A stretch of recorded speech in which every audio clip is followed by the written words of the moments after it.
नाही तर संपूर्ण कोकणवर मोठे उपकार आहेत. आपल्याला माहिती असेल की सिंधुदुर्गातले व्यवसाय निमित्त नोकरी निमित्त गेलेले अनेक मुंबईकर यांना मान सन्मान देण्याचं काम आपण या ठिकाणी कायमच केलेलं आहात. निश्चितपणे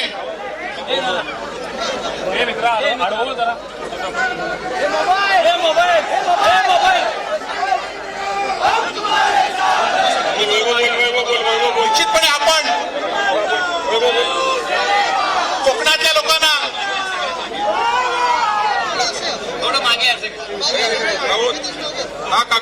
कोकणातल्या लोकांना सिंधुदुर्गातच नाही तर मुंबई ठाण्यामध्ये सुद्धा मानाची पद देण्याचं काम ठाकरे कुटुंबाने आणि शिवसेनेने केलेलं आहे. हे उपकार आम्ही कधी विसरणार नाही. भारतीय जनता पार्टीचे कार्यकर्ते अनेक लोकांना सांगतायत की जेल की ईडी, तर निश्चितपणे आम्ही भारतीय जनता पार्टी सोडून जेलमध्ये जाण्यास तयार आहोत, परंतु तुमची साथ साहेब कधी सोडणार नाही. ज्या ठिकाणी तुम्ही आहात त्या ठिकाणी साहेब शिवसैनिक आहेत. जिथे सत्ता असेल तिथे शिवसैनिक नसतील, परंतु तुम्ही आहात तिथे शिवसैनिक असतील. येणाऱ्या काळामध्ये सुद्धा ही सगळी मंडळी आपल्या पाठीशी खंबीरपणे उभी राहतील एवढी ग्वाही या निमित्ताने देतो आणि थांबतो. जय हिंद, जय महाराष्ट्र.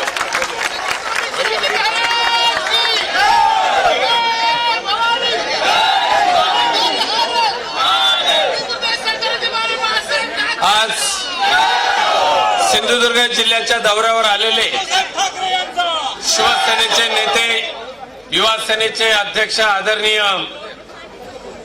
आदित्यजी ठाकरे साहेब, त्यांच्यावर खास उपस्थित असलेले सन्माननीय आदेश बांदेकर आमदार आणि आपले सन्माननीय उपनेते राजन साळवी, आमदार वैभव नाईक, आमचे अरुबाई दुधवडकर, प्रदीप बोरकर, संदेश पारकर, इतर सर्व शिवसेनेचे सन्माननीय पदाधिकारी आणि उपस्थित हजारोच्या संख्येने उपस्थित असलेले शिवसैनिक बंधू भगिनींनो, आज खऱ्या अर्थाने आपला आनंदाचा आणि अभिमानाचा दिवस आहे. या सध्याच्या घाणेरड्या राजकारणानंतर पुन्हा एकदा आदित्यजी ठाकरे यांचं सिंधुदुर्गमध्ये आगमन झाल्यानंतर जो आनंद आपल्याला पाहायला मिळाला,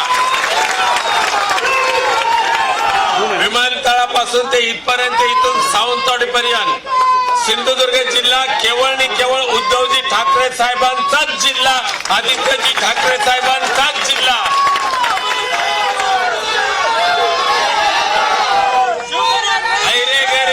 ऐरे गेरे येतील किती, जातील किती, असे किती गाडले आणि गाडणार सुद्धा आहोतच, पण भगवा, फडकणारा भगवा हा कदापि उतरू देणार नाही. हा शब्द या ठिकाणी आज आदित्यजी साहेबांच्या माध्यमातून मी उद्धव साहेबांना देतो आणि माझ्या शब्दांना विराम देऊन मी आदित्यजींना आपल्याला संबोधित करायला विनंती करतो. जय महाराष्ट्र. थोडं मागे, थोडं मागे.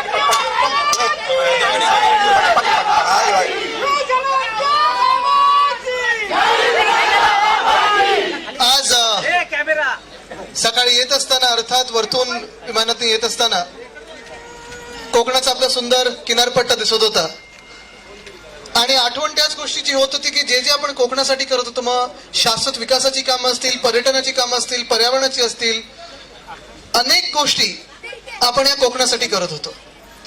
कुठे ना कुठेतरी आपल्या कोकण पट्ट्याला न्याय मिळत होता.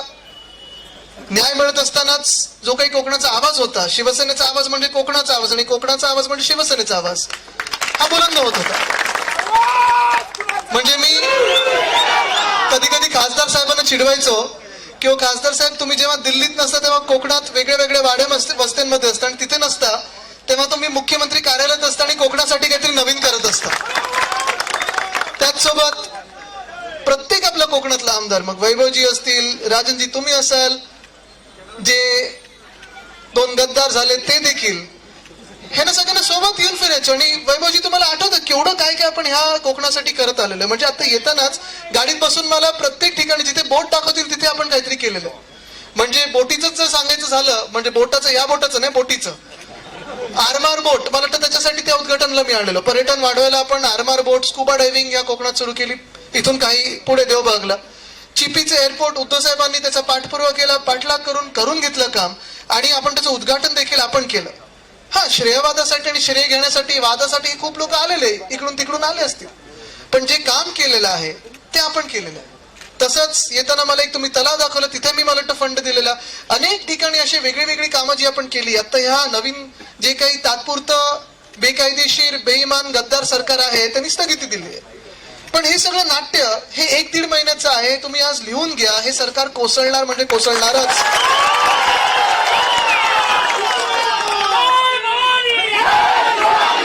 गद्दारी कधी महाराष्ट्र खपून घेत नाही, कधीही घेत नाही.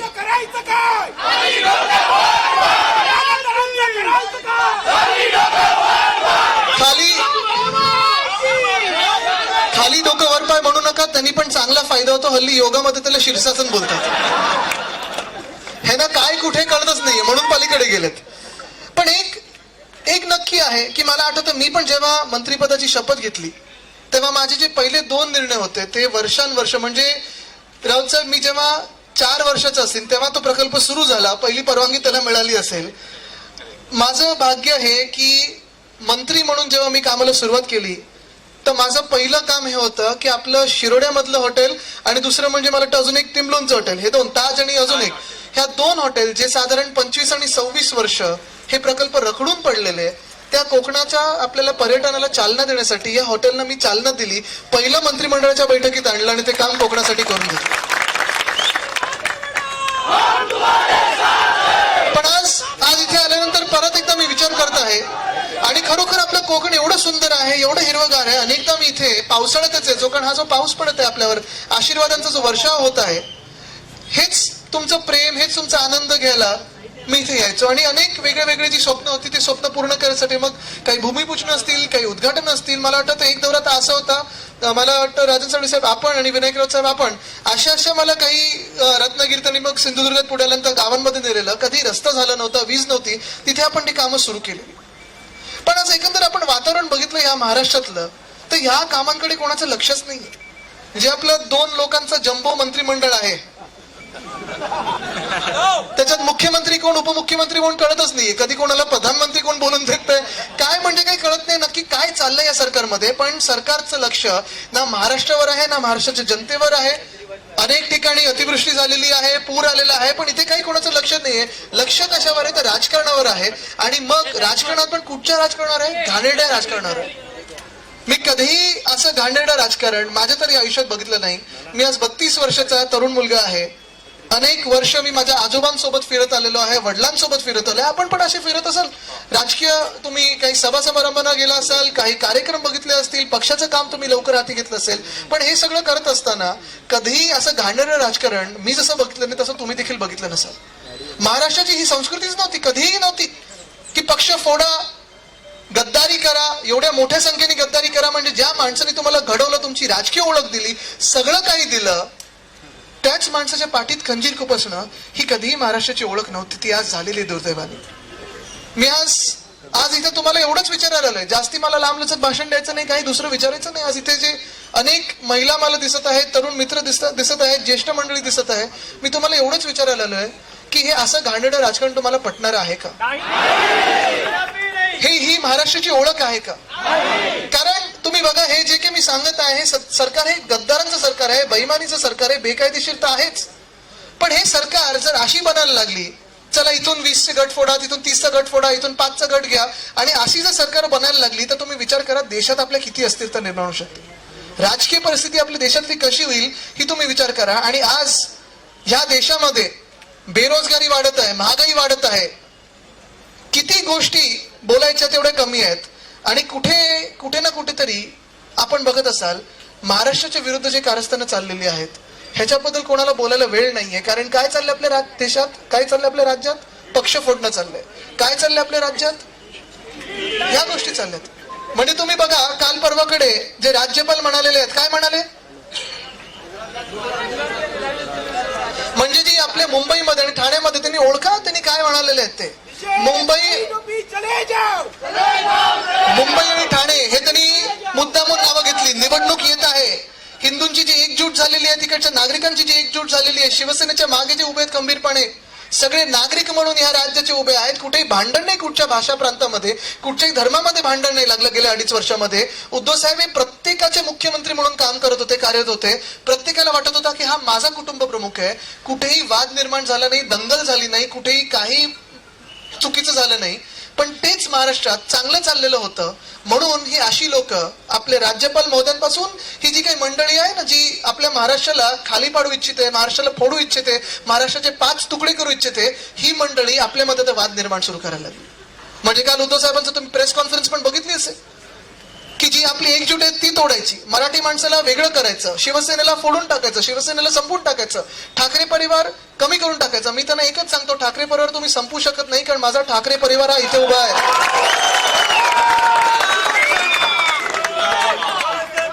पण जो काही बुलंद आवाज, कोणी प्रश्न विचारतील, कोणी जे प्रश्न विचारतील, बरोबर जे प्रश्न विचारतील, बरोबर पोट त्या कारणावर नेतील, हे सगळ्या ज्या गोष्टी, ज्यांचा आवाज बुलंद आहे तसा आवाज दाबून टाकायचा, महाराष्ट्राला संपवून टाकायचा. म्हणजे एकदा महाराष्ट्र संपला की आपले सगळे धंदे वेगळे सुरू होऊ शकतील. हे राजकारण आहे. आणि त्या राजकारणामध्ये फसले ते आपले 40 निर्लज्ज गद्दार. पण आज माझ्या मनात कुठेही त्यांच्याबद्दल राग नाही, द्वेष नाही. आणि मी सतत सांगत आलेले, काही काही लोक आता पलीकडचे पण, जिथे मी आता जाणार आहे थोड्या वेळात, मला वाटतं तिथे आपण पोहोचणार आहोत. नाही, मला तिकडचे लोक त्यांच्या मनात जे काही आहे उद्धव साहेबांबद्दल, माझ्याबद्दल, शिवसेनेबद्दल, शिवसैनिकांबद्दल, हे आतापर्यंत काय सांगायचे की आमच्या मनात प्रेम आहे, आमच्या मनात आदर आहे, आमच्या मनात तुमच्याबद्दल उच्च स्थान आहे. पण हे तुम्ही गेल्या 2 आठवड्यातले ते त्यांचे काही बोल आहेत, त्यांच्या प्रेस कॉन्फरन्स आहेत, त्यांचे इंटरव्ह्यूज आहेत, ते काढा. त्यांच्या मनात आणि त्यांच्या डोळ्यात जो राग, जो द्वेष दिसत आहे, शिवसेनेबद्दल असेल, शिवसैनिकांबद्दल असेल, पक्षप्रमुखांबद्दल असेल, माझ्याबद्दल असेल, ते आता कळायला लागले. मंत्रिपदासाठी गेलेत ते, बरोबर पण चूक काय, त्यांना एकदा दिलेलं नाही, सगळ्यांना द्यायचं नाही का, की तुमचीच मालमत्ता आहेत किती. पण हेच मला दुःख होतं की आम्ही ह्यांना काय कमी दिलं. तुम्ही मला सांगा, काय कमी दिलं काय ना. म्हणजे आपण त्यांना प्रेम दिलं, विश्वास दिला. उद्धव साहेब आणि शिवसैनिकांनी त्यांना आशीर्वाद दिले, भरभरून दिले. मतदारांनी त्यांना डोक्यावर उचलून घेतलं की शिवसेनेचा उमेदवार म्हणून 2दा आता आपण निवडून आणलं. त्यांना मागच्या वेळेस मंत्री केलं. अनेक अशी गद्दार समोर आहेत ज्यांच्यासाठी आपण सगळं काही केलंय, वैयक्तिक उपकार असतील पासून राजकीय जीवनामध्ये सगळं काही केलं असेल. कुठेही आपण त्याचा उल्लेख देखील करत नाही आणि कधी करणार पण नाही, कारण घरी ते शिकवलेलं नाहीये. पण तुमच्या मनात आमच्याबद्दल राग काय, द्वेष काय, तुम्ही आमच्या पाठीत का खंजीर खुपसलात, उद्धव साहेबांच्या पाठीत का खंजीर खुपसलात, हा अजून माझ्या मनामध्ये जो विषय आहे, जी अजून शंका आहे, जो प्रश्न आहे, तो अजूनही माझ्या मनातून पुसलेला नाहीये. म्हणजे अनेकदा मी विचार करत असतो स्वतः, कधी कधी रात्री जेव्हा पहाटे जेव्हा उठतो, विचार करत असतो की नक्की आपण काय यांचं बिघडवलं की आपल्या पाठीत असा खंजीर खुपसला. अरे वार जर करायचा होता तर छातीवर येऊन करायचा होता. पाठीत काय करतो तुम्ही? आणि मग कधी केला तो वार, कधी पाठीत तुम्ही खंजीर खुपसला? जेव्हा उद्धव साहेबांचा वाईट काळ होता, जेव्हा तुम्ही त्यांना सांभाळून घेतलं पाहिजे होतं, त्यावेळेला तुम्ही पाठीत खंजीर खुपसून निर्लज्जपणे निघून गेलात. हे दुःख आहे माझ्या मनामध्ये. म्हणजे कधी कधी असं वाटतं की ह्यांना जेवढी गरज होती, आता लायकी शब्द मी वापरत नाही कारण माझं परत वय काढतील कोणतरी, पण जेवढी गरज होती त्याच्यापेक्षा जास्ती प्रेम, तेवढं जास्ती विश्वास ठेवला, जेवढं गरजेचं होतं त्याच्यापेक्षा जास्ती दिलं. अपचन त्यांना कदाचित झालं असेल. आणि म्हणूनच कदाचित त्यांचा राग आमच्यावर असेल की अरे ह्या परिवाराने, ह्या पक्षाने, ह्या शिवसैनिकाने मला गरजेपेक्षा जास्ती दिला, मला अपचन झालं, आणि म्हणून चला हा पक्ष आता फोडायला पाहिजे. ते आता तिथे मिळतात त्यांना खूप. पण तुम्ही हे तुम्ही लक्षात घ्या की मी हे सतत सांगत आलेलो आहे की जी गद्दारी झालेली आहे ही सर्वांसोबत झालेली आहे. ही गद्दारी ही राजकीय संस्कृती सोबत झालेली आहे. कारण तुम्ही विचार करा, अनेक वेळा मी बघितलं ह्या राजकारणात महाराष्ट्रामध्ये आमदार इकडून तिकडे जात असतात, तिकडून इकडे येत असतात. राजकीय संस्कृती ही राहिलेली. असं नाहीये की कुठेही कोणी एक पक्ष पकडला की कधी कधी लोकांना पटतं, दुसऱ्या पक्षाची एक भावना पटते, जी काही त्यांची विचारधारणा असते ती पटत असते. पण ह्या लोकांवर जे काही घडलेलं आहे, 40 गद्दारांवर, काही एक ठराविक मला माहिती आहे त्यांच्यावर काही दडपण होती. मला माहित नाही काय दडपण होती, तुम्हाला कदाचित जास्ती माहिती असेल. हे जग जाहीर झालेलं आता, ही दडपण ही जग जाहीर झालेली आहेत. पण माझं त्यांना म्हणणं अजूनही असं आहे की माझ्या मनात तुमच्याबद्दल राग, द्वेष काही नाहीये.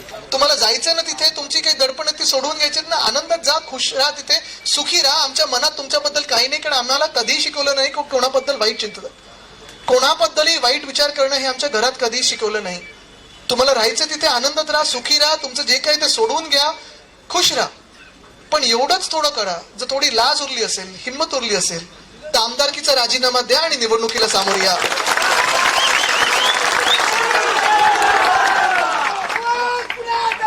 आमदारकीचा राजीनामा द्या, निवडणुकीला सामोरे या. जे काही जनता ठरवेल ते आम्हाला मान्य असेल आणि ही निवडणूक होऊन जाऊ दे एकदा, होऊन जाऊ दे एकदा महाराष्ट्रात. 40च्या 40 सीटांवर घ्या निवडणूक, बघूया कोण जिंकतंय.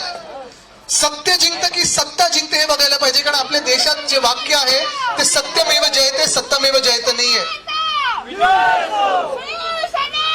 पण ज्यांना असं वाटत असेल की मी चूक केली, मी पक्षप्रमुखांच्या पाठीत खंजीर बसला, मी गद्दारी केली, हे ज्यांना वाटत असेल, ज्यांना वाटत असेल की ज्या शिवसेनेने मला राजकीय ओळख दिली त्या शिवसेनेला असं पाडायला नको, तोडायला नको, असं ज्या ज्या गद्दारांना वाटत असेल त्यांना मी सांगू इच्छितो की तुमच्यासाठी मातोश्रीचे दरवाजे सदैव खुले असतील. कारण उद्धव साहेबांचं मन मोठं आहे, हृदय मोठं आहे. काही काही तर असे पण आहेत त्या 40 लोकांमध्ये, तुम्ही विचार करा की जे जाऊन परत आलेले आणि त्यांना पुन्हा एकदा आपण आमदारकी दिलेली, महत्वाची स्थानं दिलेली. कदाचित चूक आहे, मी मान्य करतो, उद्धव साहेबांची चूक असेल, माझी चूक असेल, आपल्या सर्वांची चूक असेल की आपण, जसं मी सांगितलं ना, त्यांना एवढा विश्वास त्यांच्यावर ठेवला, अंधविश्वास ठेवला, मिठी अशी आपण त्यांना मारली की आपले डोळे बंद होते त्या मिठीमध्ये, आणि त्या डोळे बंद असताना त्यांच्या हातात त्यांनी खंजीर कधी घेतला आणि आपल्या पाठीत खंजीर कधी खुपसला हे आपल्याला कळलंच नाही. पण ही जे काय आज बोलत आहेत की आम्ही उठाव केला, आम्हाला बंडखोर, मध्ये कोणीतरी मला मेसेज केला, याच गद्दारांमधून माझ्या एका साथीला, सोबतीला मला मेसेज केला की आदित्यजींना रिक्वेस्ट करतो, गद्दार बोलू नका, विश्वासघातकी बोला. मला तुम्ही सांगा ह्या दोन शब्दांमध्ये फरक काय हो? म्हणजे गद्दार तो विश्वासघातकी, विश्वासघातकी तो गद्दार. हे आता आज स्वतः उठाव केला, आम्ही बंडखोर, आम्ही बंड केला. बंड आणि उठाव करायला ताकद लागते, हिंमत लागते, ही तुमच्यात कधी नव्हती. तुम्ही बंड करायला जर असतात ना तर तुम्ही इथे उभं राहून केलं असतात बंड.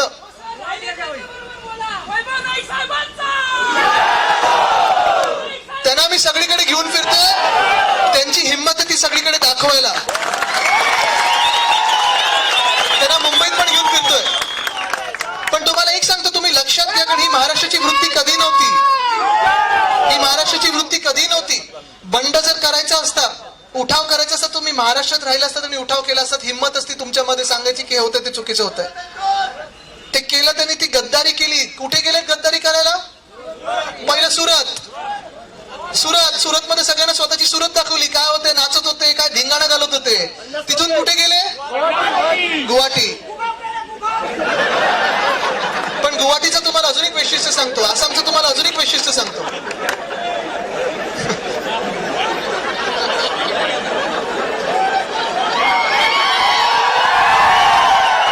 वैभवजी, मला वाटतं महाराष्ट्राला गद्दारांचं सत्य माहिती, आपल्याला काही सांगायची गरजच नाहीये. मी परत एकदा त्यांना गद्दारांना चॅलेंज होतं, या निवडणुकीत सामोरे या, 40 आणि राजीनामा द्या आणि निवडणुकीत सामोरे या. वैभवजी, आपण प्रचार पण नाही करायचा, हेच सगळे प्रचार करतील आपल्यासाठी. पण तुम्ही वृत्ती बघा कशी असते, माणुसकी कशी असते, शिवसैनिक कसा असतो विचार करा. जर हे जे सांगतात ना की आम्ही खरे शिवसैनिक, आम्हाला बाळासाहेब ठाकरेंची शिकवण आहे, दिघे साहेबांची शिकवण आहे, हे जेव्हा आसाममध्ये गेलेले ना तेव्हा ह्याच प्रेसमधून आपल्याला दोन चित्र समोर आलेली.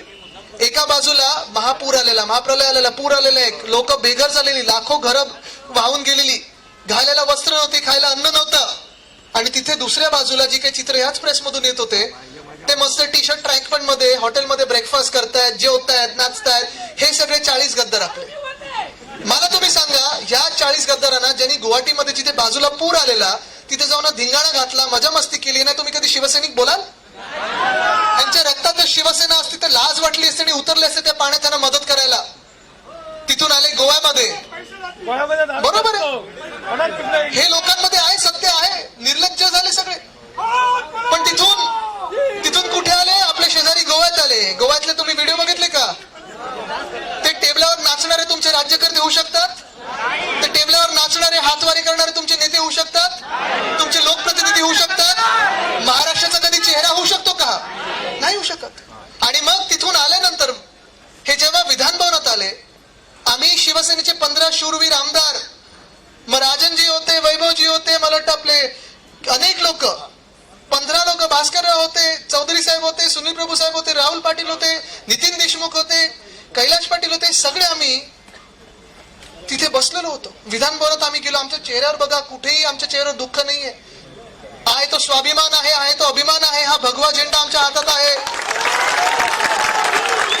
आम्ही गद्दारी केली नाही, आम्ही चोरी केली नाही, आम्ही खोटं बोललो नाही, विश्वासघात केला नाही. आम्ही अभिमानाने स्वाभिमानाने त्या विधान भवनात चालत गेलो होतो. 15चे 15 लोक, एकामेकांवर विश्वास होता. पण हे जे 40 गद्दार आले ना परवाच्या राष्ट्रपती निवडणुकीसाठी, पण सगळ्यांनी तिथे मतदानाला पाठिंबा दिल्यानंतर पण बिचारी कैद्यांसारखे त्या बसमधून त्यांना आणलं गेलं आणि परत नेलं.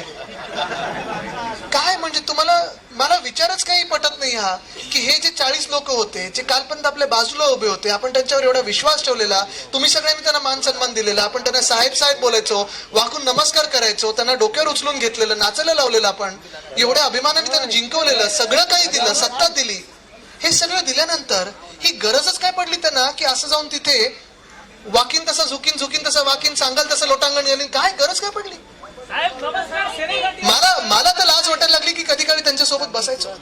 पण जे मी सांगत होतो ना की बंडखोर किंवा उठाव हे करायला हिंमत लागते, हे लोक गद्दार आहेत आणि गद्दार हा गद्दारच असतो, गद्दारच राहणार. महाराष्ट्रात गद्दार म्हणावाचा शिक्का घेऊन फिरतील.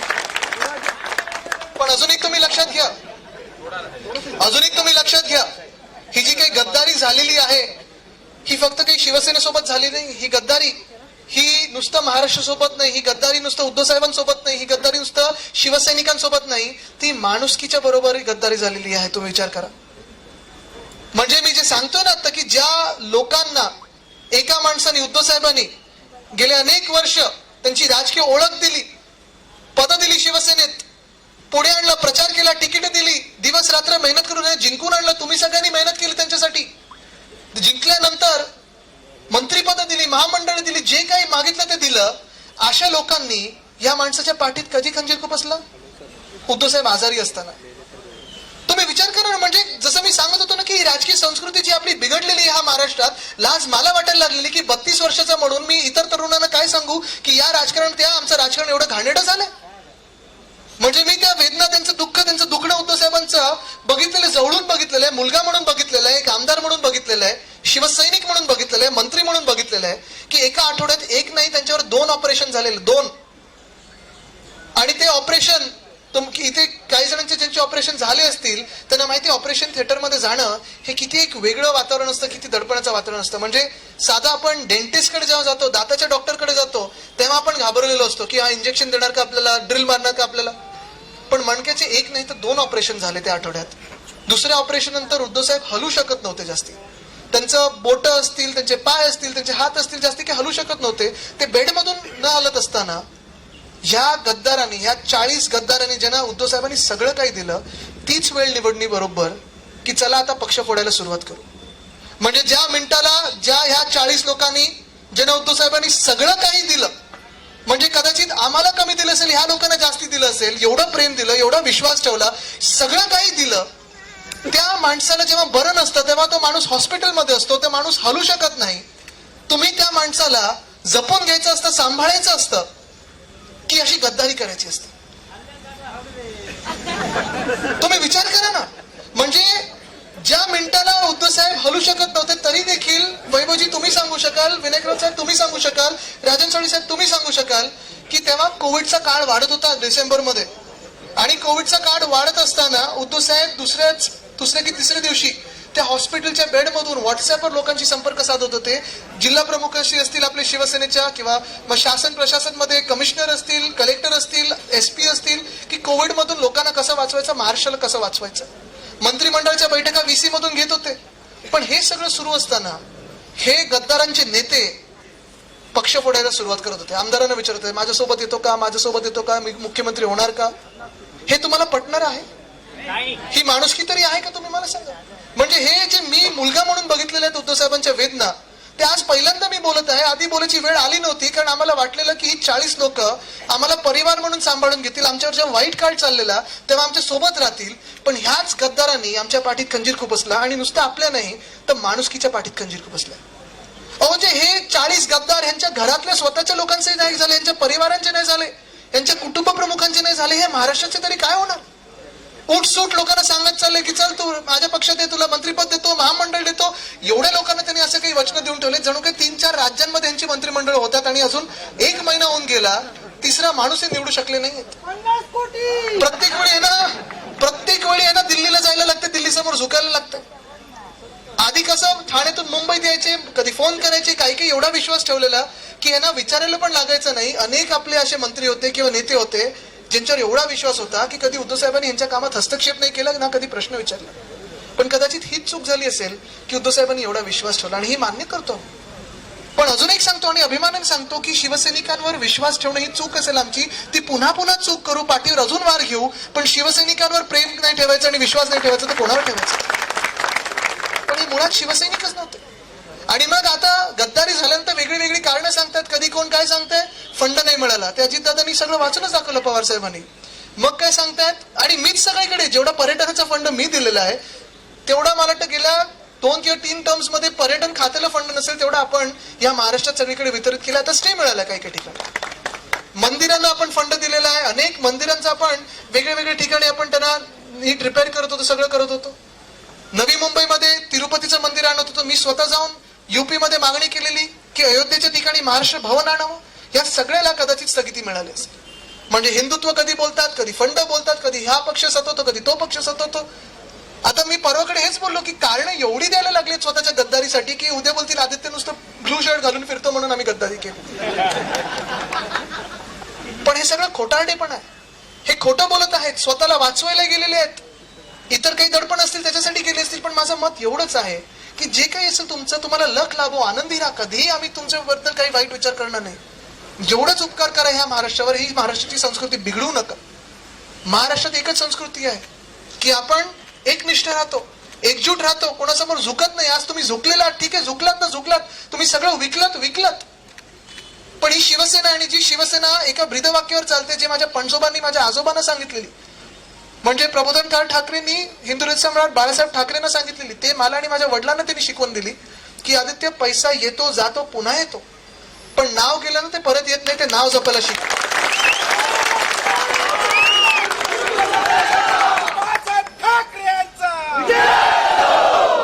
माहिती आहे आजचं वातावरण सगळीकडे महाराष्ट्रात जिथे जिथे मी फिरत आहे, मग अगदी पैठण असेल, वैजापूर असेल, संभाजीनगर असेल, ठाण्यात असेल, भिवंडीत असेल, सगळीकडे मी एकच मागत फिरतो. ते इथे मी तुमच्याकडे एकच मागायला आलेलो आहे. मला इतर काही नको. निवडणुका होतील तेव्हा होतील, कारण या गद्दारांना हे नाही, निवडणुकीला सामोरे जायला लागेल. कारण वरतून देव बघत आहे, खालती जनता बघत आहे, जनता जनार्दन बघत आहे. हे बेईमानांचं सरकार आहे, बेकायदेशीर सरकार आहे. हे कोसळणार म्हणजे कोसळणारच, लिहून द्या. मध्यवर्ती निवडणुका येणार, पण मला आपल्याकडून एकच पाहिजे. कारण ह्या दुःखातून पुढे जायचं असेल, ह्या विश्वासघातातून, या गद्दारीतून पुढे निघायचं असेल, लढायचं असेल, तर मला तुमचं प्रेम पाहिजे आणि तुमचे आशीर्वाद पाहिजे. आणि जर तुमचं प्रेम आणि तुमचे आशीर्वाद माझ्या सोबत असतील तर सगळ्यांनी हात वरती करून मला भरभरून प्रेम आणि आशीर्वाद द्या. कारण हीच माझी ताकद आहे, हेच प्रेम आहे. शिवसेनेत हीच आपली ताकद आहे. महाराष्ट्र बांधायचं आहे आणि राजकारणात आपल्याला सगळ्यांना सांगायचं आहे की चांगल्या लोकांना स्थान असतं. धन्यवाद. जय हिंद, जय महाराष्ट्र, वंदे मातरम.